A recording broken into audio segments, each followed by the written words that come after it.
Hey everybody, and welcome to Carolina Diggers. My name is Richard. Today on this episode we're going to be reviewing the Bounty Hunter Discovery 3300. Alright, now one thing I like to mention on this particular metal detector is it is made in the USA. Yay! So you will be supporting our guys over here in the States. When I first took a look at this detector a few years back, I thought basically it was a glorified Fisher F4. It basically looks like the Fisher F4. I mean, literally looks like it. If you've ever seen a Fisher F4, that's pretty much the layout of the control box that you get. The only thing different is it doesn't come with the 8-inch coil. They usually come with the 11-inch double D coil. Now the 8-inch coil is pretty much the standard one that you get from Fisher. It looks just like the one that came on the Fisher F2 and some of the other ones that come out now. They're the smaller concentric coil. The only thing different in the Discovery 3300 and the newer Fisher F2s and F4s where they came out with the slip connector, whereas the old Fisher F2s and F4s, they came with the screw cap and the screw connectors. But other than that, it's pretty much the same coil. You just have to be careful with the connector.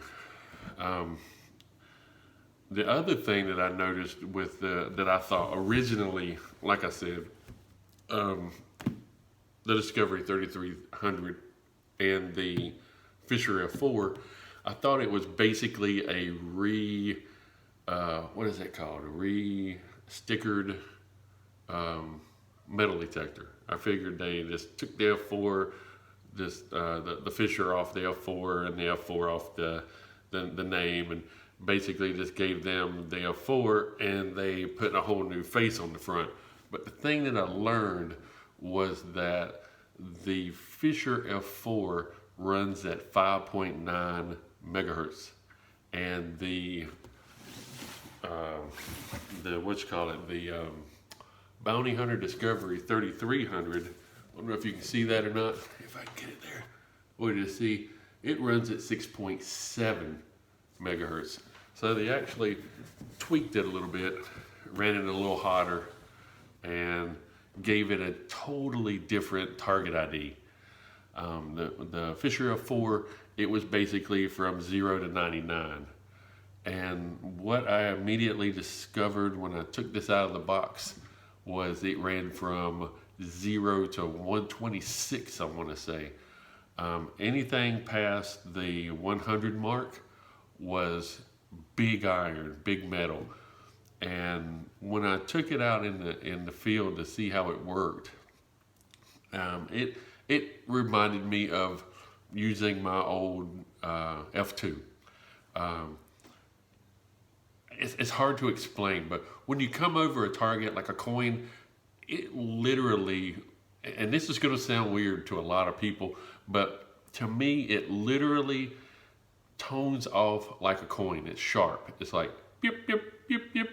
Whereas a lot of detectors I see, it kind of ranges the whole length of the coil. It's like whoop, whoop. But on a coin or something small, it's a real crisp, real quick tone. Or yeah, I guess you could say tone.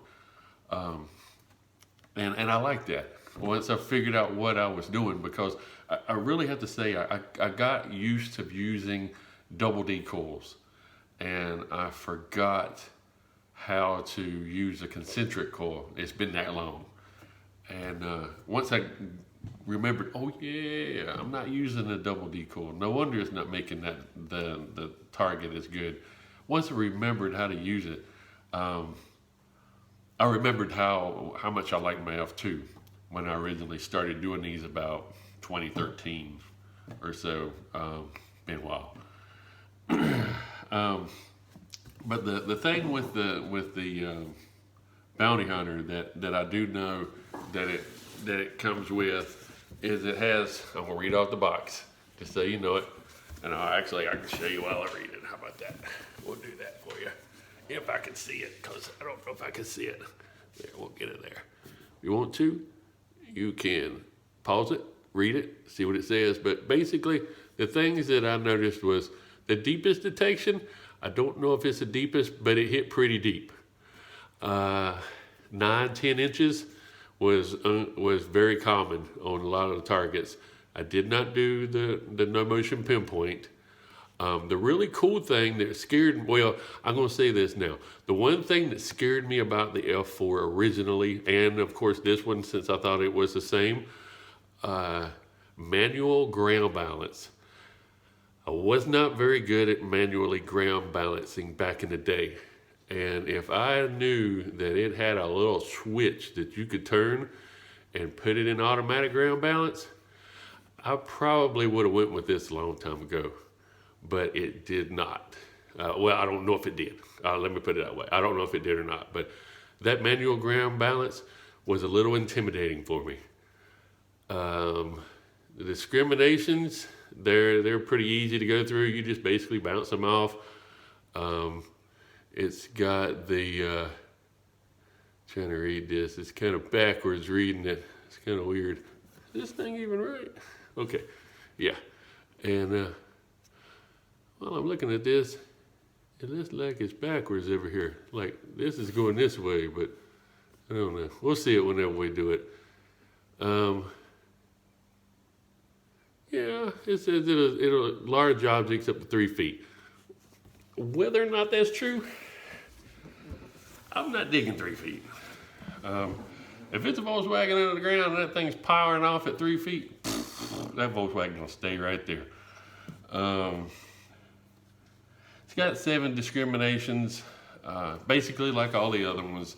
The one cool thing with this is it does have, I don't know if it says it on the box.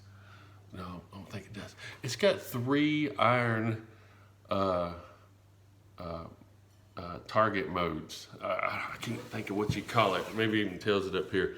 But basically, it has 3 settings for iron. It's got a 1, 2, and 3. So I thought that was kind of neat. You kind of can notch out iron really quick. I'm looking at the thing here. Yeah, pretty much everything is pretty much what it says on the Detector. And with that being said, I actually took the Detector out so you guys could see it up close and personal. Now I do have the coil pulled in. Ooh, and also there are different coils for this thing, in case you didn't see that. But it's basically, if I can get it there, get all the stuff out of it. I'm beating the crap out of everything. There is a button on here that's not on the Fisher F4, and it's this little button right here, zap. That right there is a really cool option for a metal detector. I don't know if Bounty Hunter came up with that idea or Fisher had it and didn't implement it, but whoever came up with that idea, it's really neat, because if you come across, let's say you're swinging around and this thing's popping off pull tabs, and you dig a pull tab, and then you're not sure what the numbers, so you're just, I'm gonna go ahead and say it, I dig everything. So if the thing goes off and it's the ringing off for a pull tab, which is 4 up, so that would probably ring up in the 50 range on this thing. Not 100% sure, don't quote me on it, but for all intents and purposes, let's say it rings off 53 for a pull tab, because this thing has got a whole different target ID than a regular detector. I'll tell you that now, with it going from 0 to 126. If you keep digging it and say you find another target and it's 51. Then you find another one and it's 53. And you keep digging pull tabs. Well, whatever the last one was that you dug, you just push that zap button and it immediately takes that number and notches it. It's gone. You don't have to go through the menu, run through, do all this crazy crap to get to the spot and knock it out of the target ID. You just basically just push it, boop, and it's gone. No more worrying about 53. You run it over again, 51, same thing, pull tab, boop, it's gone. Don't have to worry about it. That is a snazzy feature for a metal detector of this caliber and price. It does have a lot of high-end features. I do like the ability to run it in all metal mode, and then you can notch it to whatever you want it to be. It's really neat. One of the cool things is it kind of gives you a little melody when you turn it on. But we'll do that real quick so you can hear the little melody for it. If it'll turn on, hang on. Isn't that sweet? Anyway, it basically needs to turn off so it won't go crazy because there's a chandelier above us. It has a lot of different coils. Like I said, it came with an 8-inch coil. This is the standard 8-inch concentric. Now I do have the 4-inch sniper coil already connected because I was using it earlier looking for a ring that somebody had lost in a cow pasture, barn area, driveway, anything around that area where they milk cows, basically. 4-inch concentric coil, very, very nice option to get. One thing that I do like in this price range, it gives you options for different size coils for this detector. So you're not limited to just the 8-inch. There's the 4-inch. And with that being said, there is also a 10-inch. So you do have a larger coil, 10-inch concentric, 8-inch concentric. That's awesome to have. Now that particular 10-inch coil, I loved to use that coil just for the fact that it covers a lot of area and it hits deep, real deep, 11, 12, 13 inches, piece of cake. You'll be knocking quarters out easy.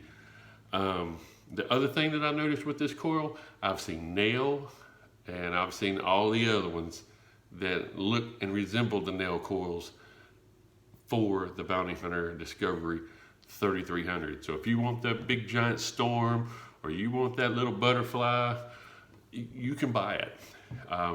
It's there, it's available. How long? I don't know, but they are out there and you can find them in different stores, I guess you would say, like Amazon or eBay, those kind of places. You can find coils available for this particular detector. Long story short, would I buy this particular metal detector if I didn't already have it? Yes, I would. This detector is so good. I have used it out in the field and have left my other ones at home because I have a lot of fun using this particular detector. It reminds me of the days of using my F2. And that's kind of cool because this is the way it feels when I use it. I can't explain it. You know what I'm talking about if you've done this for a while. But other than that, if you're looking for a good detector, this is the one. Not a bad price. I've seen them on Amazon anywhere from $130 to $180 brand new. Brand new. I mean, come on. Where else can you get a detector with a lot of features, a lot of high-end features under $100 and be very, very I don't want to say compatible, but competent, very competent towards anything a little higher. I would probably range this one myself close to the AT Pro. Close, not really, but if I had a choice between the AT Pro and this one, I would bring this one as a backup, and I'd probably use the AT Pro. But it's really a flip of the coin. And with that being said, I do hope you enjoyed the video. Hopefully we'll be able to do more of these things. There's a lot of stuff going on nowadays with the coronavirus. We're going to do another video coming up. Also remember, guys, to like and subscribe. We will be back as soon as possible. Just hang on there. We got a lot going on with the virus and everything. And hopefully we'll see you soon. Stay safe and keep on hunting. Later.